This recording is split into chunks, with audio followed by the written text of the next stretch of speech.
Hello, today we are going to roll a bunch of diagnoses into one and talk about biliary problems.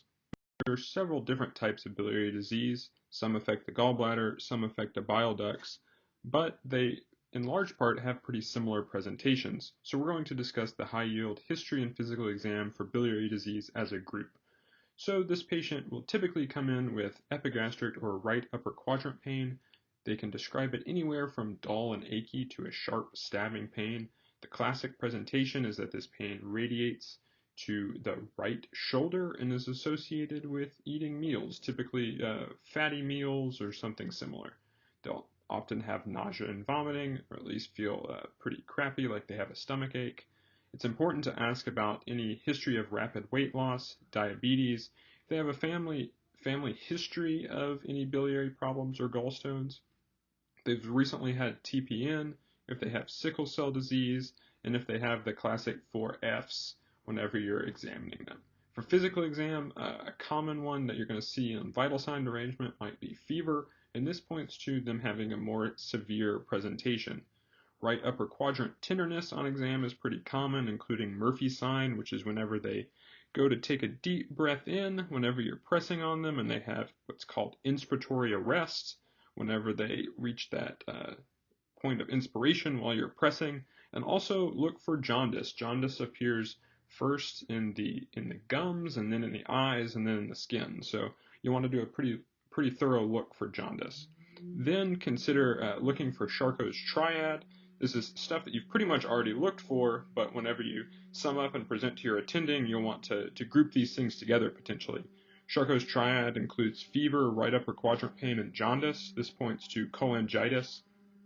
And a little bit more robust diagnostic tool is Reynolds Pentad, which includes the same fever, right upper quadrant pain, and jaundice, but includes shock and altered mental status. This also points to severe cholangitis and gives your attending and you a little bit better picture of your patient severity.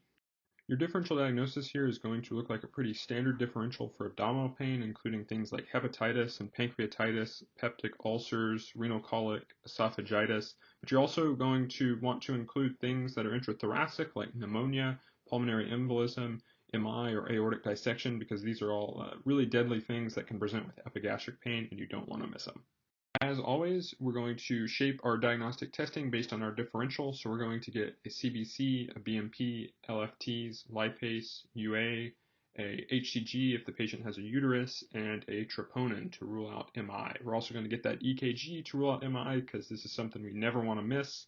Imaging is really important for biliary pathology, especially ultrasound. This is something that's probably been hit pretty hard on your clerkships already, and we're going to do it again today. So ultrasound allows you to assess for gallstones and biliary sludge. You can also see pericolic fluid, and importantly, you can see gallbladder wall thickening greater than 3 millimeters. This means that your gallbladder is angry. You can also test for the sonographic Murphy sign, which is definitely more sensitive and specific than the normal Murphy sign because you can actually see the gallbladder contact the wall of the abdomen. Next up is a HIDA scan. This is something that I have not seen ordered, but you can get it if the ultrasound is equivocal. I have seen MRCPs ordered. This is a form of MRI that allows you to contrast the obstruction in really high resolution. It's good for planning surgeries and in patients who, again, have an equivocal ultrasound or you might have low suspicion for in the first place. ERCP is good because it characterizes the obstruction and gives you the ability to treat.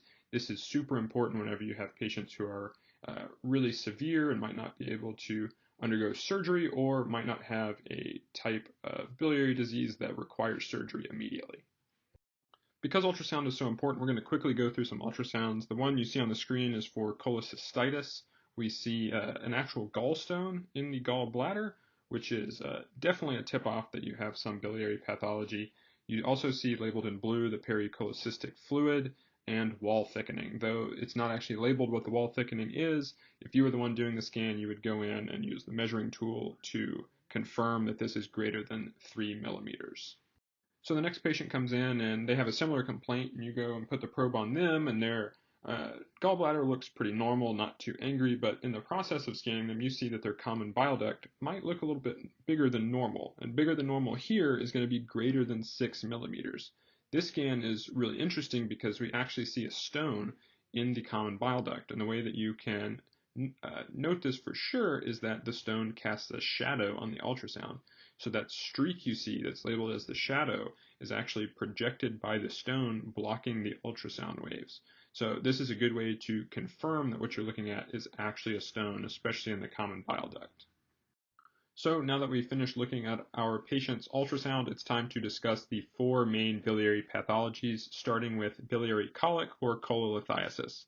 This is caused by a gallstone in the gallbladder transiently hitting the cystic duct and making it angry. This causes intermittent or even constant right upper quadrant pain. The physical exam will likely be pretty benign. It's commonly associated with eating, especially on tests, and the patient will likely have nausea and vomiting. The labs we got earlier will probably all come back as normal, and the ultrasound will just show stones. You won't see any dilation. You won't see any wall thickening, just stones in the gallbladder. Then for treatment and disposition, you can discharge this patient as long as they have good pain and nausea control. You might advise them to consider a low-fat diet if you think that their pain is associated with their diet, and you're going to want them to get a referral for outpatient cholecystectomy with surgery. Acute cholecystitis is an escalation of biliary colic caused by sudden inflammation of the gallbladder after one of those stones gets stuck in the cystic duct, causing an obstruction that leads to an angry gallbladder. Now, your patient is going to have constant right upper quadrant pain that is characterized more as stabbing, and it's going to radiate to the right shoulder, at least on tests. They'll probably have a fever if their disease is severe. They're going to likely have a positive Murphy sign and have nausea and vomiting. Your workup for this patient, their labs are going to be high normal or elevated. If you catch them early or their disease isn't as severe, they might still be in the normal range. But anyone with severe disease, you'll see an elevated white blood cell count, AST and ALT, bilirubin and alk phos. Then on ultrasound, you're going to see stones and thickening of the gallbladder wall. This is really important, that greater than 3 millimeters of gallbladder wall thickening and pericholecystic fluid present.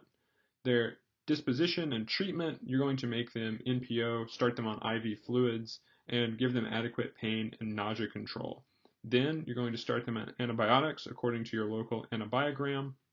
Next, you're going to get a surgery consult. For this, surgery is going to be in the driver's seat. They likely need a cholecystectomy, but if there's enough inflammation, surgery might hold off and admit the patient until that inflammation dies down. Next up is choledocholithiasis, which is caused by an obstruction of the common bile duct by a gallstone. If the patient has uncomplicated choledocholithiasis, they may have a presentation similar to cholelithiasis, where they just have intermittent or constant right upper quadrant pain with a pretty benign exam. However, if they have common complications of choledocholithiasis, like pancreatitis, that might change. These patients also can get cholangitis, which we'll talk about in just a second. Their workup will include elevated alk phos, elevated bilirubin, and elevated AST and ALT because you're backing things up into the liver, so it's unhappy. If it's complicated, you'll also see elevated lipase and elevated white blood cell count. On ultrasound, you will see a common bile duct greater than 6 millimeters like we talked about earlier. The treatment and disposition for these patients includes making them NPO, starting them on IV fluids, giving them that same pain and nausea control to make them as comfortable as possible, and probably giving them an ERCP, which means you're going to get a GI consult at most places. And if you have lower suspicion or if they're lower risk, you can get an MRCP to confirm before you go for the ERCP. All of these things are pretty scary, but cholangitis is particularly bad. It's caused by obstruction leading to elevated intraluminal pressure and bacterial infection.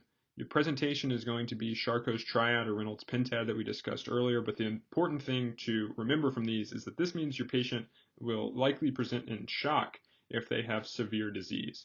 For their workup, they will likely have an elevated alk phos, elevated bilirubin levels, elevated AST and ALT because their liver will also be pretty angry. On ultrasound, you are going to see ductal dilation with the presence of stones. Now, what are you going to do? It's important to get these patients started on IV fluids and consider pressors. If they're in shock and have altered mental status, you need to get their pressure up so that they can continue perfusing their organs. They also still need pain and nausea control just like every other patient, and because this is a bacterial infection, you're going to consider antibiotics. This patient, because they have elevated intraluminal pressure, also needs an emergent ERCP for biliary tract decompression. So we discussed the management more specifically with each of those, but just to sum up, our general management plan is going to involve IV fluids, especially if your patients have fever or any vital sign derangement. NPO is always a good option because these patients might be going for surgery. Pain control and Zofran are a must because they are hurting and they're most likely having some nausea and vomiting. If they have cholecystitis or cholangitis, a problem that requires antibiotics, absolutely check your local antibiogram because some of these things might not work. Like for instance, at our home institution, PIMP has a lot of resistance, so we lean more towards the third generation cephalosporin or AMP and GENT. Next up, you're going to want to get a GI surgery consult for ERCP and possible surgery, depending on what they have. And cholangitis specifically needs urgent biliary decompression because this is an emergency. Then, just to sum up the disposition for these patients, you are likely going to admit cholecystitis, cholangitis, and choledocholithiasis, possibly to surgery or to medicine with a GI consult, and you're going to discharge from the emergency department patients with choledocholithiasis, and you're going to want to give them an outpatient referral for a follow-up with surgery because they do need surgery, just not immediately. You're going to give them return precautions if they have a fever that spikes, if they get pain that's more severe or constant, and if they turn yellow, if they become jaundiced, that's a reason to come back. You're also going to want to give them some durable pain control and nausea relief. Now it's time for our fast facts and practice pearls. There are other types of biliary pathology. There's acalculous cholecystitis, which is more commonly in elderly or critically ill patients. It often presents with only fever, and it's pretty high acuity, and because it's tough to diagnose and serious, there's greater mortality associated with this. Emphysematous cholecystitis is characterized by gas in the gallbladder wall, and this is most commonly thought to be due to gas-producing bacteria making their home inside the gallbladder wall. And on top of that, there are a couple more tricks that the gallbladder will try to throw at you. For instance, you can still get choledocholithiasis without a gallbladder. So if your patient comes in with right upper quadrant pain and you ask, do you have your gallbladder out? And they say yes, that is not the end of your thoughts on biliary disease in that patient. Next up, if they come in with pancreatitis, that also buys them a gallstone workup. And finally, if they are a post-op patient who comes in after a lap chole complaining of pain, you are going to want to consider a retained stone or bile leak. Again, just because their gallbladder's out doesn't mean you can forget about gallbladder problems. As you can see, there's so much to know about the gallbladder, and we're barely just scratching the surface with this. So absolutely learn as much as you can. Check out these resources. I found them super helpful. You are 100% going to see gallbladder pathology, both on your tests, on your surgery shelf, on your medicine shelf, on your board exams, and in clinical practice. So this is something you have to have down well and be pretty comfortable with because you're not going to want to miss these things. As always, thanks for listening.